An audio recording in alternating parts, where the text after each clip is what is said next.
தேவன் தைரியம் உள்ளவர்களின் தேவன். எப்ப தேவன் உன் கண்ணுக்கு தெரிவார் தெரியுமா? நீ வாழ்க்கையில துணிச்சலா தைரியமா சில முடிவுகளை எடுக்கும் பொழுதுதான் கர்த்தர் முன்னாடி தோன்றும்.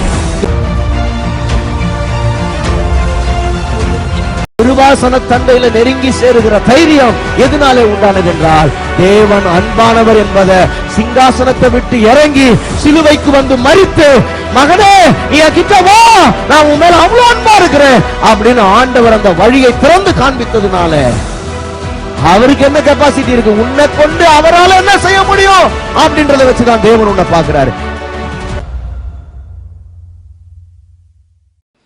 ஆதியாகமம் 1:2 என்ன சொல்லுகிறது? வாசிங்க பார்க்கலாம். பூமியானது ஒழுங்கின்மையும் வெறுமையுமாய் இருந்தது. சொல்லுங்க, வெறுமையா இருந்தது. சொல்லுங்க, வெறுமையா இருந்தது.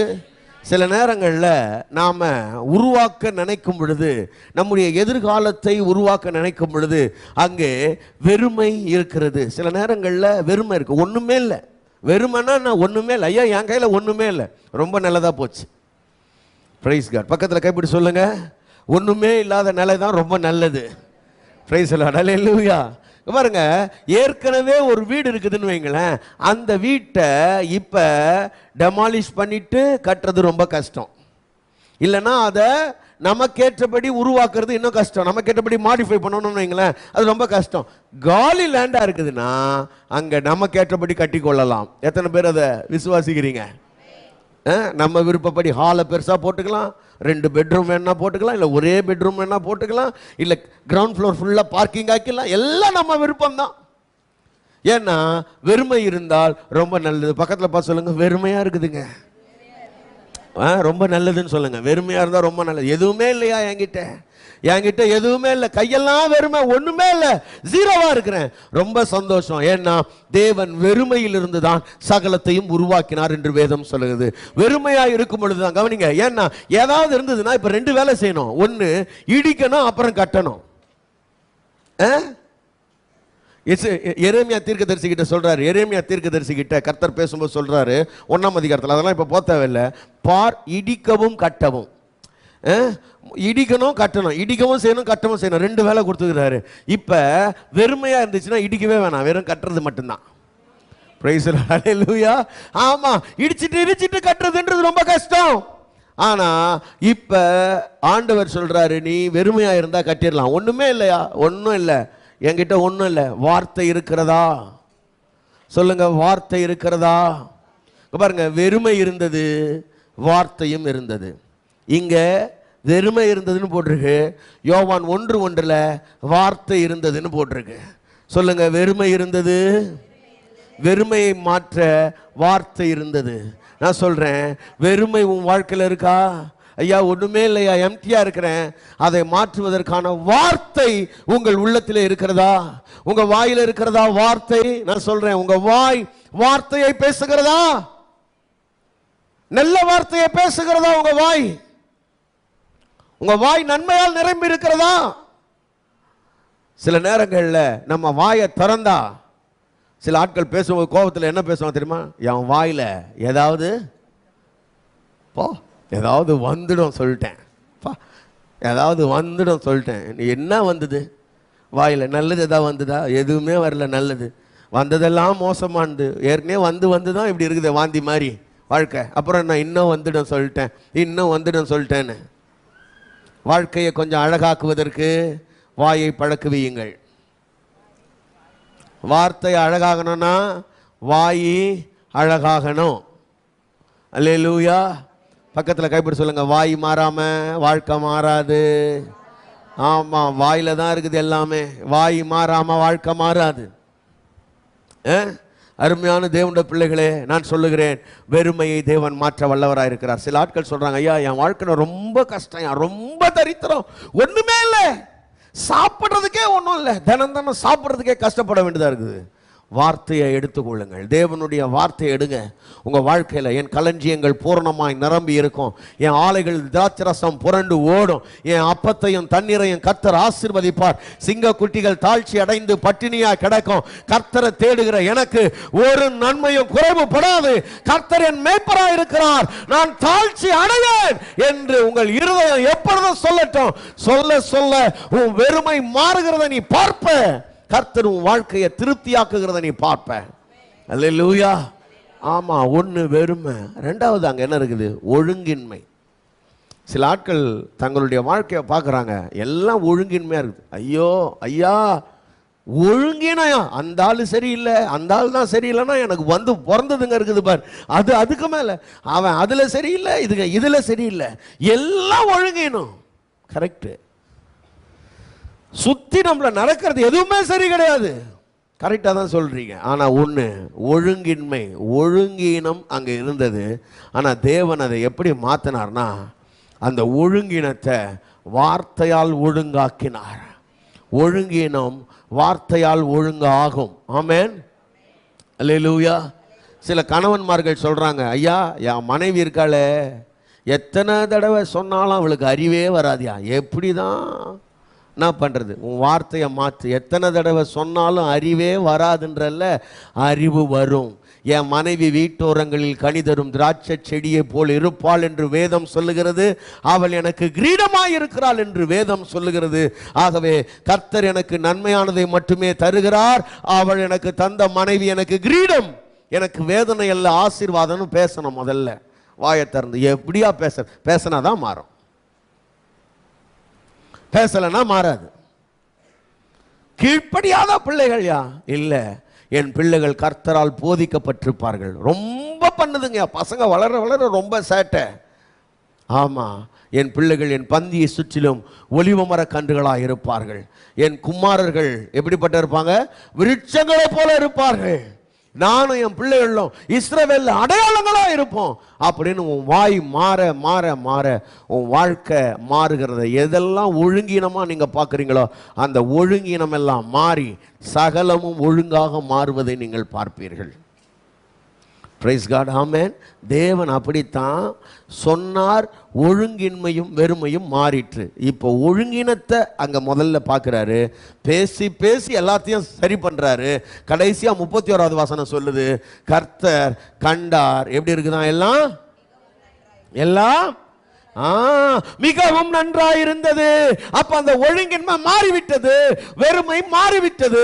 அருமையான தேவனுடைய பிள்ளைகளே, உன் வாழ்க்கையில் இருக்கக்கூடிய ஒழுங்கினங்கள், உன் வாழ்க்கையில் இருக்கக்கூடிய வெறுமைகளை மாற்றுவதற்கான ஆற்றலை கர்த்தர் உன் வாயில வச்சிருக்கிறாரு. அல்லேலூயா. அப்ப கர்த்தர் எப்படி மாற்றினாரோ அப்படித்தான் நீங்களும் நானும் கூட நம்ம வாழ்க்கையை மாற்ற முடியும். அப்போ முதல்ல தேவன் ஏனோ தானோன்னு பேசல, தேவன் தெளிவான ஒரு தரிசனத்தோட ஆண்டவர் பேசினார். அது உண்டாயிற்று. அவர் உருவாக்கும் பொழுதே சில வெறுமைகள், சில ஒழுங்கினங்கள் அங்கே இருந்தது. தேவன் அதையெல்லாம் மாற்றி அமைத்தார். வார்த்தையினாலே சகலத்தையும் ஒழுங்குபடுத்தினார் என்று வேதம் சொல்லுகிறது. இது ரெண்டாவது. மூணாவது, இப்போ நான் வேற ஒரு காரியத்துக்குள்ள போறேன். வார்த்தையும் வல்லமை இல்லை. முதல் காரியம், வார்த்தைக்கு சிருஷ்டிக்கும் வல்லமை இருக்கிறது. முதல்ல அதை பற்றி தான் இப்போ இவ்வளோ நேரம் பேசியிருக்கிறோம். அதில் ரெண்டாவது, இப்போ வார்த்தைக்கு குணமாக்கும் வல்லமை உண்டு. யாராவது இங்கே பலவீனமாக இருக்கிறீங்களா? உங்கள் சரீரத்தில் பலவீனங்கள், சின்ன சின்ன வியாதிகள், குறைபாடுகள் உங்களுக்கு இருக்குமானால் நீங்கள் நம்புவீங்களா இல்லையான்னு எனக்கு தெரியாது. கர்த்தருடைய வார்த்தை ஒரு மனுஷனை சுகமாக்குகிறது. பரிசுத்த வேதம் சொல்லுகிறது, நம்முடைய வியாதிகளுக்கு காரணம், நல்லா கவனிங்க, நம்முடைய வியாதிகளுக்கு காரணம் நம்முடைய பாவங்கள். நம்முடைய ஆதி தகப்பன் செய்ததான பாவங்கள் நம்முடைய சரீரத்தில் வியாதியை கொண்டு வருகிறது என்று வேதம் சொல்லுகிறது. என் பாவம் மன்னிக்கப்பட்டது உண்டானால், கர்த்தர் என் பாவத்தை மன்னிப்பாரானால் என் சரீரத்தில் ஆரோக்கியம் உண்டாகும் என்று வேதம் சொல்லுகிறது. Praise God. ஆமென். பக்கத்தில் கைப்பிடி சொல்லுங்க, பாவம் மன்னிப்போம், சரீர சுகமும் தேவன் நமக்கு கொடுக்கிற ஈவுகள். ஆமென். பாவம் மன்னிக்கப்பட்டுச்சுன்னா வியாதி சுகமாகும். நம்புறீங்களா? பாவம் மன்னிக்கப்பட்டதுன்னா சாபம் நீங்கும். சில ஆட்கள் சொல்லுவாங்க, சில ஆட்கள் என்ன தெரியுமா சொல்லுவாங்க பாருங்க, சில ஆட்கள் என்ன சொல்லுவாங்கன்னா, இப்படி சொல்றது கேள்விப்பட்டிருக்கீங்களா? ஐயா இது எங்களுக்கு பரம்பரை நோயா, எங்க தாத்தாவுக்கு 40 வயசுலயே சுகர் வந்துச்சு, எனக்கு பரவாயில்ல 45 தான் வந்தது.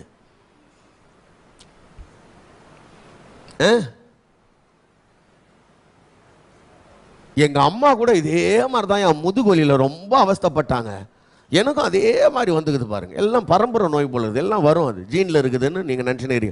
கர்த்தர் உன் ஜீனையே மாற்றிட்டாரு, நீ அந்த குடும்பமே கிடையாது, உன் பரம்பரையோட வேற கர்த்தர் துண்டிச்சிட்டாரு, அந்த வம்சம் கிடையாது, நீ இயேசு வம்சம்.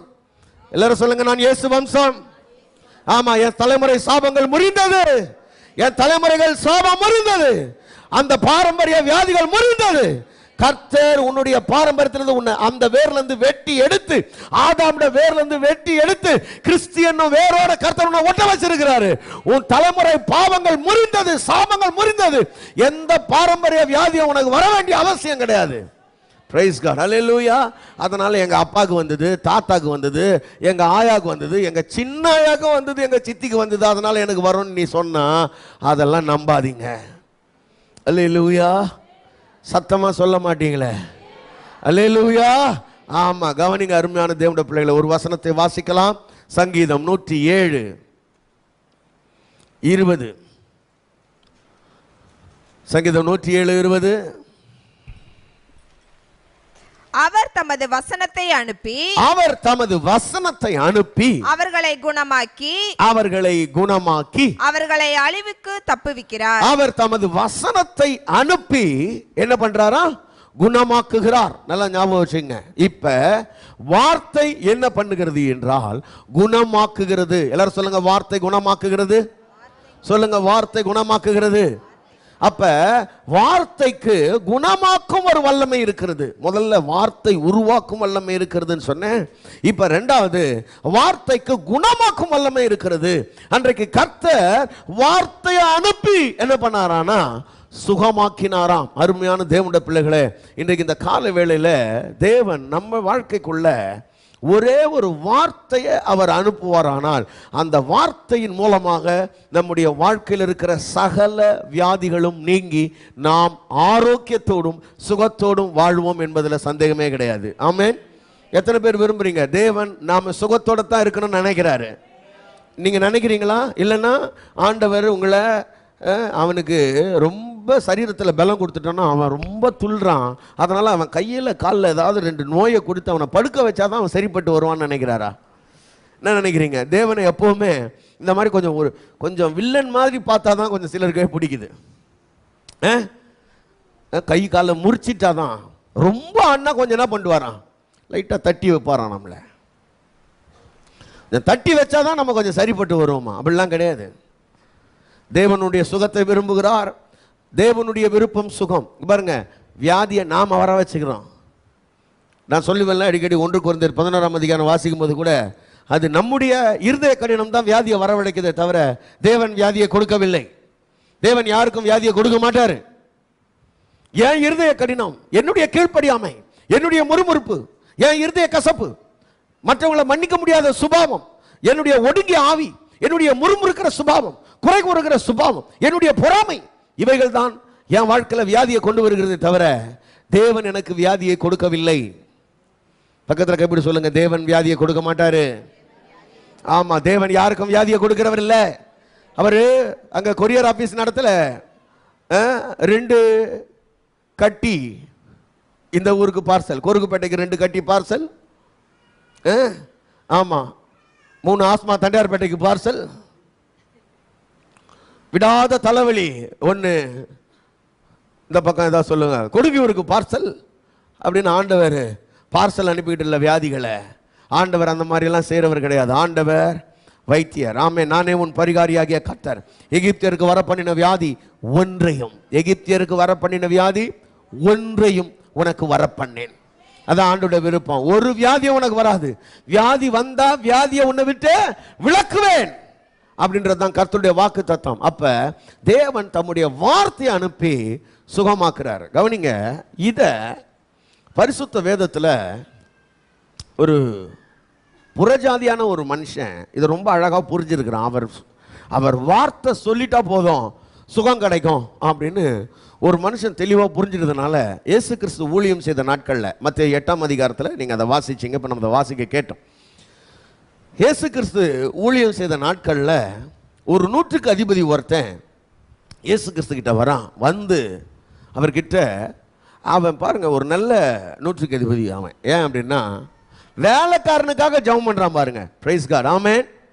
நம்ம யாராவது வேலைக்காரங்களுக்காக ப்ரேயர் பண்ணுவோமா? நம்ம வீட்டில் யாராவது சர்வன்ஸ் இருந்தா ஆண்டவரே அவங்கள சுகமாக்கணும்னு ஜெபம் பண்ணியிருக்கோமா? வியாதி வந்துடுச்சா வேலைக்கு வேணா நீ வேற ஆளை நான் எடுத்துக்கிறேன் அப்படி தான் சொல்லுவோம் சில நேரத்தில். ஏன்னா உன்னை வச்சு இதுக்கப்புறம் எனக்கு எந்த பிரயோஜனமும் இல்லை அப்படின்னு. இல்லை இவன் பாருங்க வேலைக்காரன் வியாதிப்பட்டுட்டானோடனே அவன் ரொம்ப கொடிய வேதனைப்படுறானோடனே அவனுக்காக இப்போ ஆண்டவர்கிட்ட என்ன பண்ணுறான்னா அவன் ஜெபம் பண்ணுறான். ஜெபம் பண்ணி என்ன பண்ணுறான் வாசிங்க. மத்திய 8ஆம் அதிகாரத்துக்கு வாங்க. 100க்கு அதிபதி என்ன பண்ணுறான்?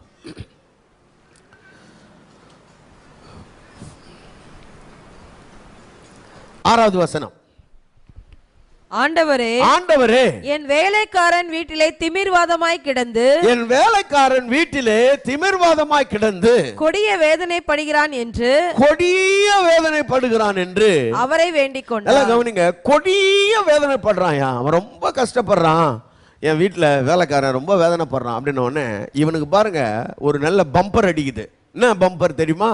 இயேசு கிறிஸ்து சொல்றாரு, நான் உன் வீட்டுக்கு வரேன்ட்டார். நான் மாதிரி ஆள் பாருங்க, அவன் எவ்வளோ பெரிய அதிர்ஷ்டக்காரன்ல.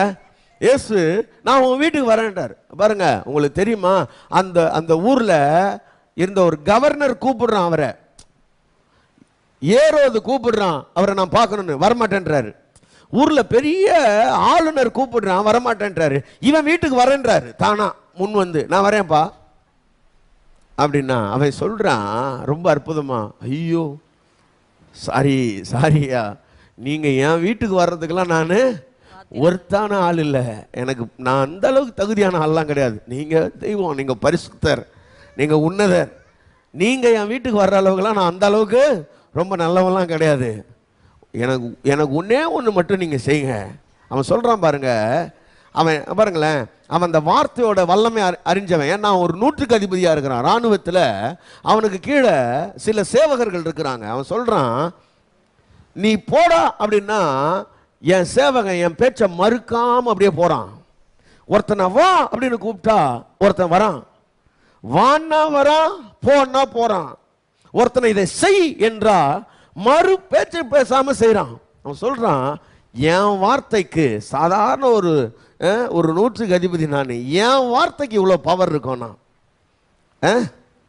இல்ல.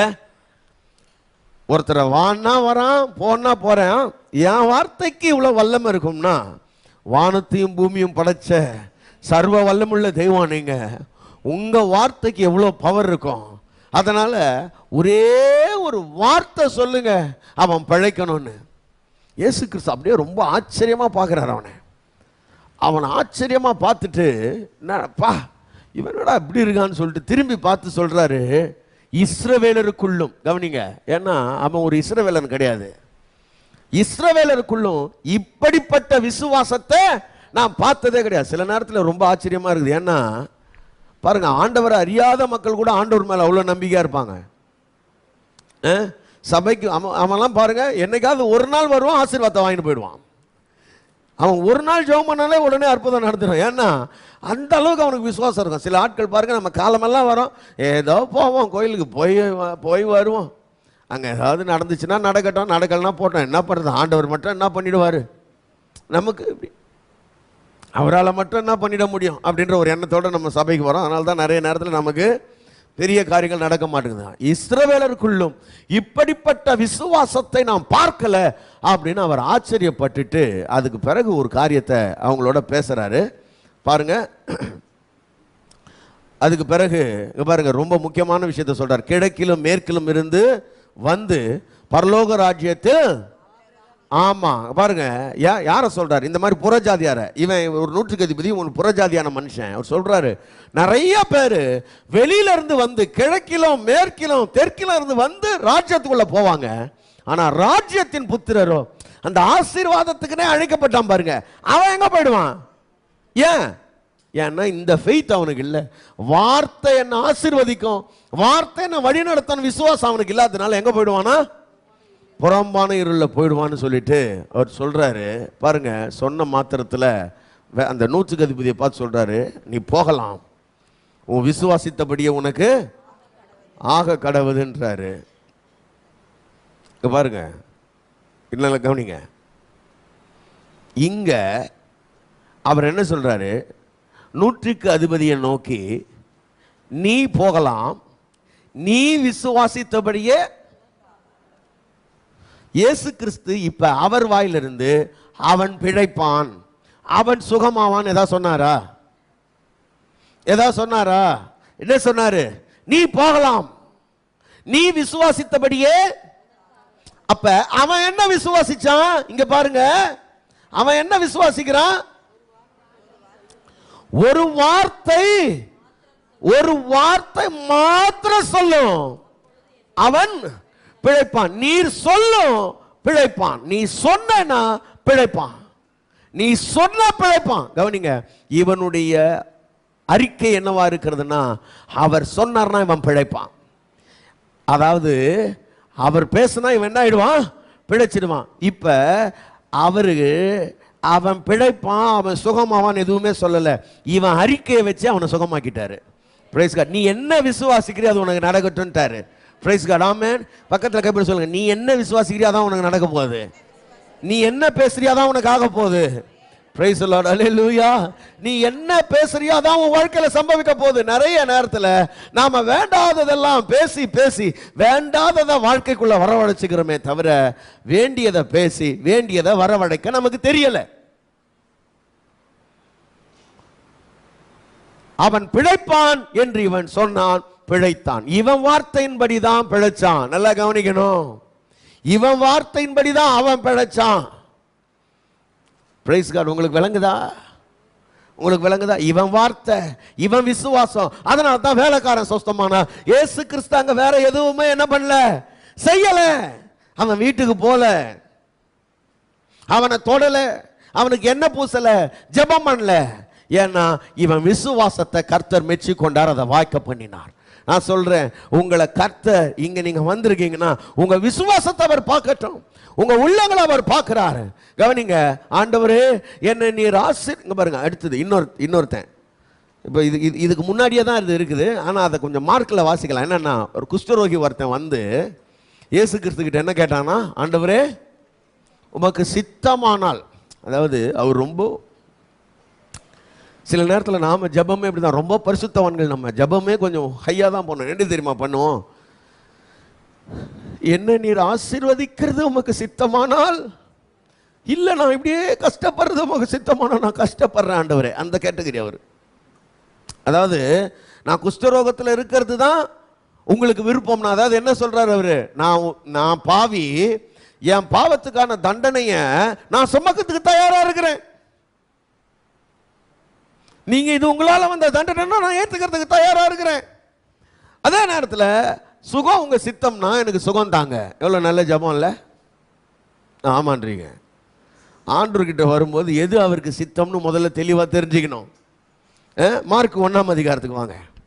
மார்க் 1ஆம் அதிகாரம் 40 இருந்து படிக்கலாம். அப்பொழுது குஷ்டரோகி ஒருவன் அவரிடத்தில் வந்து அவர் முன்பாக முழங்கால் படியிட்டு, உமக்கு சித்தமானால் என்னை சுத்தமாக்க உம்மால் ஆகும் என்று வேண்டிக் கொண்டான். சித்தமானால், அந்த சித்தமானால் என்னை சுத்தமாக்க உம்மால் ஆகும். பாருங்க, இந்த சித்தமானால்ன்றது தான் இவரோட டவுட். யாரு? இந்த குஷ்டரோகி இருக்காரு, அவரோட டவுட்ஃபுல் மைண்ட் சொல்லுது சித்தமானால். நிறைய நேரத்தில் நாம சித்தமானால்னு கேட்கறது எதை குறிக்குதுன்னா, நம்முடைய டவுட்ஃபுல் மைண்டை குறிக்குது. நமக்கு தெரியல, நம்முடைய வாழ்க்கை குறித்த தேவ சித்தம் எதுன்னு தெரியாதனால தான் இந்த சித்தமானால் போடுறோம். கவனிங்க, நிறைய பேர் ஜெபம் பண்ணும் போதே ஜெபிப்பாங்க. எப்படி ஜெபிப்பாங்க? ஆண்டவரே உமக்கு சித்தமானால் அவனை ரட்சியும். எல்லாரையும் ரட்சிக்கிறது தான் தேவனுக்கு சித்தம்னு சொல்லி இருக்குது. அதுக்கப்புறம் நான் சித்தமானால் ரட்சியும், உமக்கு சித்தமானால் என்னை பரிசுத்தமாக்கும்.